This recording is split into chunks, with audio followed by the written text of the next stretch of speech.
Hi friends, welcome back. ഇന്ന് ഞാനിവിടെ നിങ്ങൾക്ക് മുമ്പിൽ തയ്യാറാക്കുന്നത് ഒരു സ്പെഷ്യൽ ചോക്ലേറ്റ് ഐസ്ക്രീമാണ്. ഐസ്ക്രീം ബാറിൽ കിട്ടുന്ന അതേ രുചി വളരെ ലളിതമായി നമുക്ക് വീട്ടിൽ തന്നെ ഉണ്ടാക്കിയെടുക്കുന്നത് എങ്ങനെയാണെന്ന് നോക്കാം. അതിനു മുമ്പ് നിങ്ങളെല്ലാവരും എൻ്റെ ഈ ചാനൽ ഒന്ന് സബ്സ്ക്രൈബ് ചെയ്യൂ. അതിനോടൊപ്പം തന്നെ അതിനോട് ചേർന്ന് കാണുന്ന കുഞ്ഞു ബെല്ലൈക്കൺ ഒന്ന് അമർത്തണം. എങ്കിലേ എൻ്റെ പുതിയ റെസിപ്പീസൊക്കെ നിങ്ങൾക്ക് ലഭിക്കുകയുള്ളൂ. ചോക്ലേറ്റ് ഐസ്ക്രീമിന് വേണ്ട റെസിപ്പീസ് എന്തൊക്കെയാണെന്ന് നോക്കാം. ഞാനിവിടെ എടുത്തിരിക്കുന്നത് കൊക്കോ പൗഡറാണ്. അതൊരു 1.5 ടേബിൾ സ്പൂൺ എടുത്തിട്ടുണ്ട്. പിന്നെ ഞാനിവിടെ എടുത്തിരിക്കുന്നത് മിഠായി മേറ്റാണ്. അത് ഞാനിവിടെ എടുത്തേക്കുന്നത് 100 ഗ്രാമാണ്. പിന്നെ എടുത്തേക്കുന്നത് ഡാർക്ക് ചോക്ലേറ്റ് ആണ്. കുക്കിങ്ങിന് ഉപയോഗിക്കുന്ന ഡാർക്ക് ചോക്ലേറ്റ് എടുത്തിട്ടുണ്ട്. അതും 100 ഗ്രാം ചോക്ലേറ്റ് ആണ് ഞാനിവിടെ എടുത്തിരിക്കുന്നത്. പിന്നെ ഞാനിവിടെ എടുത്തേക്കുന്നതാണ് ഫ്രഷ് ക്രീം. ആ ഫ്രഷ് ക്രീം എടുക്കുന്നത് 200 ഗ്രാമാണ്. അതായത് ഡാർക്ക് ചോക്ലേറ്റിൻ്റെയും കണ്ടൻസ്ഡ് മിൽക്കിൻ്റെയും ഇരട്ടിയാണ് എടുത്തേക്കുന്നത്. അതൊരു 200 ഗ്രാം ഞാനിവിടെ എടുത്തിട്ടുണ്ട്. പിന്നെ ഞാൻ എടുത്തിരിക്കുന്നത് ഒരു ബൗളാണ്. ഡാർക്ക് ചോക്ലേറ്റ് ഒക്കെ മെൽറ്റ് ചെയ്യാൻ വേണ്ടിയിട്ട് ഒരു ബൗൾ ഞാനിവിടെ എടുത്തിട്ടുണ്ട്. അതുകൂടാതെ തന്നെ വേറൊരു ബൗളും ബീറ്ററിൻ്റെ 2 ബ്ലേഡും എടുത്ത് ഫ്രീസറിൽ വെച്ചിട്ടുണ്ട്. ഫ്രഷ് ക്രീം ബീറ്റ് ചെയ്യാൻ വേണ്ടിയിട്ടുള്ള ബ്ലേഡും പാത്രമാണത്. അത് ഞാൻ ഇങ്ങനെ ഫ്രീസറിൽ വെച്ച് തണുപ്പിച്ചെടുക്കാൻ വേണ്ടിയിട്ടാണ്. നമുക്കിനി ചോക്ലേറ്റ് മെൽറ്റ് ചെയ്തെടുക്കുവാണ്. ഡബിൾ ബോയിലർ മെത്തേഡാണ് ഇവിടെ യൂസ് ചെയ്യേണ്ടത്. അതിന് വേണ്ടിയിട്ട് നല്ലോണം ഒരു പാത്രത്തിൽ വെള്ളം തിളപ്പിച്ച് അതിൻ്റെ മുണ്ടയ്ക്ക് ബൗള് വെച്ച് ചോക്ലേറ്റ് മെൽറ്റ് ചെയ്തെടുക്കാം. ആ ടെമ്പറേച്ചറിൽ മതിയാവും നമുക്ക് ചോക്ലേറ്റ് മെൽറ്റ് ചെയ്യാൻ വേണ്ടിയിട്ട്. ഇവിടെ മെൽറ്റ് ചെയ്യാൻ ഞാനിവിടെ വെച്ചിട്ടുണ്ട്. ചോക്ലേറ്റ് ഉരുകി വരുന്നുണ്ട്. നമുക്കിനി ഇത് മെല്ലെ ഒന്ന് ഇളക്കി കൊടുക്കാം.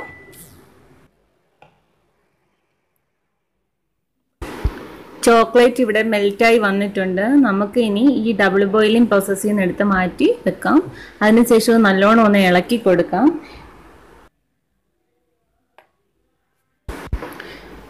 ഇതുപോലെ ഇരിക്കണം. നല്ലോണം ഇളക്കി കൊടുക്കാം. ഈ കൺസിസ്റ്റൻസി ആകുമ്പോൾ നമുക്ക് ഇതിലേക്ക് കണ്ടൻസ്ഡ് മിൽക്ക് ഒഴിച്ചു കൊടുക്കാം. ഞാനിവിടെ അമൂലിൻ്റെ മിഠായി മേറ്റാണ് എടുത്തിരിക്കുന്നത്. അത് കുറേശ്ശായിട്ട് ഒഴിച്ചു കൊടുക്കാം. ഇനി ഇത് നല്ലോണം ഇളക്കി യോജിപ്പിച്ചെടുക്കണം. നമുക്കിനി നല്ലോണം ഇളക്കി കൊടുക്കാം. ചോക്ലേറ്റും കണ്ടൻസ്ഡ് മിൽക്കും കൂടെ നല്ലോണം യോജിച്ച് വരണം. ഇതെല്ലാം കൂടെ ഒരു ഏകദേശം ഡാർക്ക് ചോക്ലേറ്റിൻ്റെ തന്നെ നിറവായിട്ട് വരും. ചോക്ലേറ്റ് മിക്സ് ഇവിടെ റെഡി ആയിട്ടുണ്ട്. ഇതിനകത്ത് എക്സ്ട്രാ മധുരമൊന്നും ആഡ് ചെയ്യേണ്ട കാര്യമില്ല. മിഠായി മേറ്റിൽ നല്ലോണം മധുരമുണ്ട്, അത് മതിയാവും. ഇനി നമുക്ക് ഫ്രഷ് ക്രീം ബീറ്റ് ചെയ്തെടുക്കണം. അതിന് വേണ്ടിയിട്ട് ഞാനിവിടെ ഒരു ബൗളും ബീറ്ററിൻ്റെ 2 ബ്ലേഡും ഫ്രീസ് ചെയ്തെടുത്ത് വെച്ചിട്ടുണ്ട്. ഫ്രഷ് ക്രീമൊക്കെ ബീറ്റ് ചെയ്തെടുക്കുമ്പോൾ ബീറ്ററിൻ്റെ ബ്ലേഡും അതിൻ്റെ പാത്രവും ഒക്കെ ഫ്രീസ് ചെയ്തില്ല എങ്കിൽ നല്ല ക്രീമി ഫോമായിട്ട് കിട്ടത്തില്ല. അതുകൊണ്ടാണ് ഞാനിവിടെ അതൊക്കെ ഫ്രീസ് ചെയ്തെടുത്തിരിക്കുന്നത്. നമുക്കിനി ബൗളിലേക്ക് ഫ്രഷ് ക്രീം ഒഴിച്ചു കൊടുക്കാം. അമൂലിൻ്റെ ഫ്രഷ് ക്രീമാണ് ഞാനിവിടെ എടുത്തിരിക്കുന്നത്. ഏകദേശം ഒരു 200 ഗ്രാം ഫ്രഷ് ക്രീമാണ് ഞാനിവിടെ എടുത്തേക്കുന്നത്. ഇനി ഇത് ബീറ്റ് ചെയ്തെടുക്കാം. ആദ്യം ഒരു ബ്ലേഡ് ഇട്ട് ബീറ്റ് ചെയ്താലും കുഴപ്പമില്ല. ഇപ്പം ഞാൻ 2 ബ്ലേഡ് ഒരുപോലെ ഇട്ട് ബീറ്റ് ചെയ്തെടുക്കുവാണ്. ഏകദേശം ഫോംസ് രൂപത്തിലാകുന്ന വരെ നമുക്കിങ്ങനെ ബീറ്റ് ചെയ്തെടുക്കണം.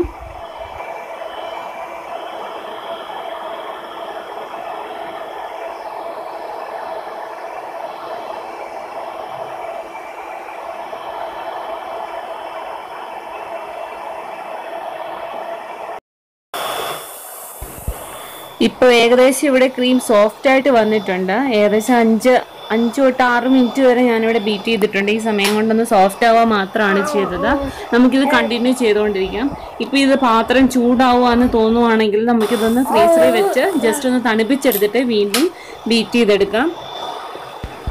ഒന്നുകൂടെ ഫ്രിഡ്ജ് വെച്ച് തണുപ്പിച്ചെടുക്കുവാണെങ്കിൽ വളരെ കുറച്ചുകൂടെ പെട്ടെന്ന് തന്നെ നമുക്ക് ക്രീമി ആയിട്ട് കിട്ടും.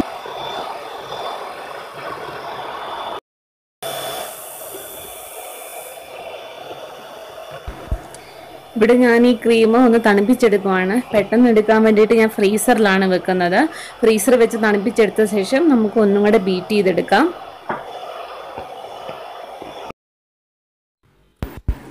ഇവിടെ ഞാൻ നല്ലോണം തണുപ്പിച്ചെടുത്തിട്ടുണ്ട്. നമുക്കിനി ഇതൊന്നും കൂടെ ബീറ്റ് ചെയ്തെടുക്കാം. ഏകദേശം കുറച്ച് സമയം കൂടെ ബീറ്റ് ചെയ്ത് കഴിഞ്ഞാൽ നല്ല സോഫ്റ്റായിട്ട് ക്രീം ഫോമായിട്ട് മാറുന്നതായിരിക്കും.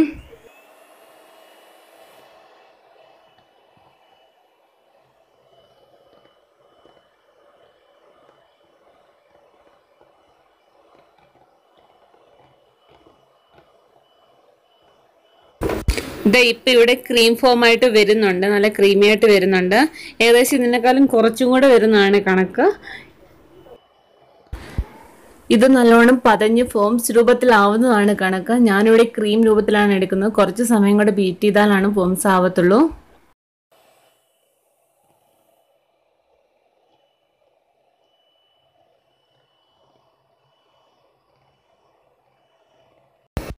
നമുക്കിനി ഇതിലേക്ക് തയ്യാറാക്കി വെച്ചിരിക്കുന്ന ചോക്ലേറ്റ് മിക്സ് ചേർത്ത് കൊടുക്കാം.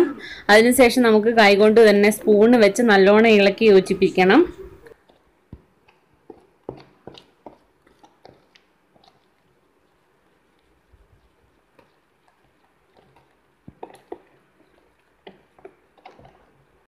ഞാനിവിടെ നല്ലോണം മിക്സ് ചെയ്തെടുത്തിട്ടുണ്ട്. നമുക്കിനി ഇതൊന്നും കൂടെ ബീറ്റർ വെച്ച് നല്ലോണം ബീറ്റ് ചെയ്തെടുക്കണം.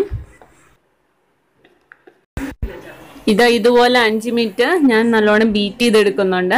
അതിനുശേഷമാണ് നമുക്കിത് ഫ്രീസറിലോട്ട് വെക്കേണ്ടത്. ഇങ്ങനെ ലാസ്റ്റ് നമ്മൾ ഒന്നുകൂടെ ബീറ്റ് ചെയ്യുമ്പം ഇത് നല്ലോണം മിക്സ് ആവുകയും സോഫ്റ്റായി മാറുകയും ചെയ്യുന്നതായിരിക്കും.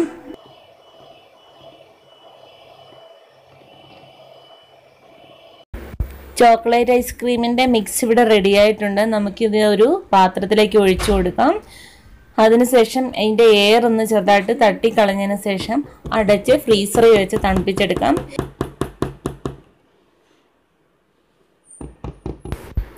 ഒരു 10 to 12 hours നമുക്ക് ഫ്രീസറിൽ വെച്ച് നല്ലോണം തണുപ്പിച്ചെടുക്കാം.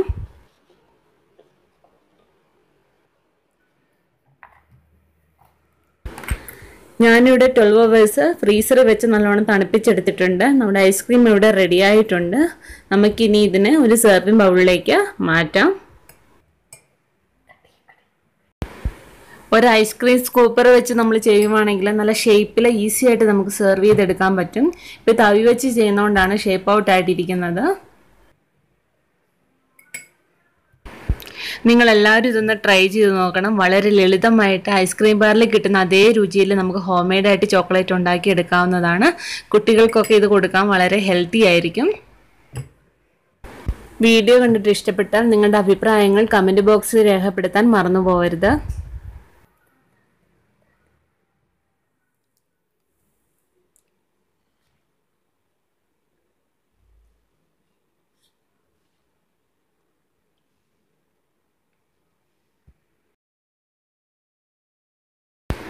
നിങ്ങൾക്കെല്ലാവർക്കും എൻ്റെ ഈ റെസിപ്പി ഇഷ്ടപ്പെട്ടെങ്കിൽ ഷെയർ ചെയ്യാനും സബ്സ്ക്രൈബ് ചെയ്യാനും മറക്കരുത്.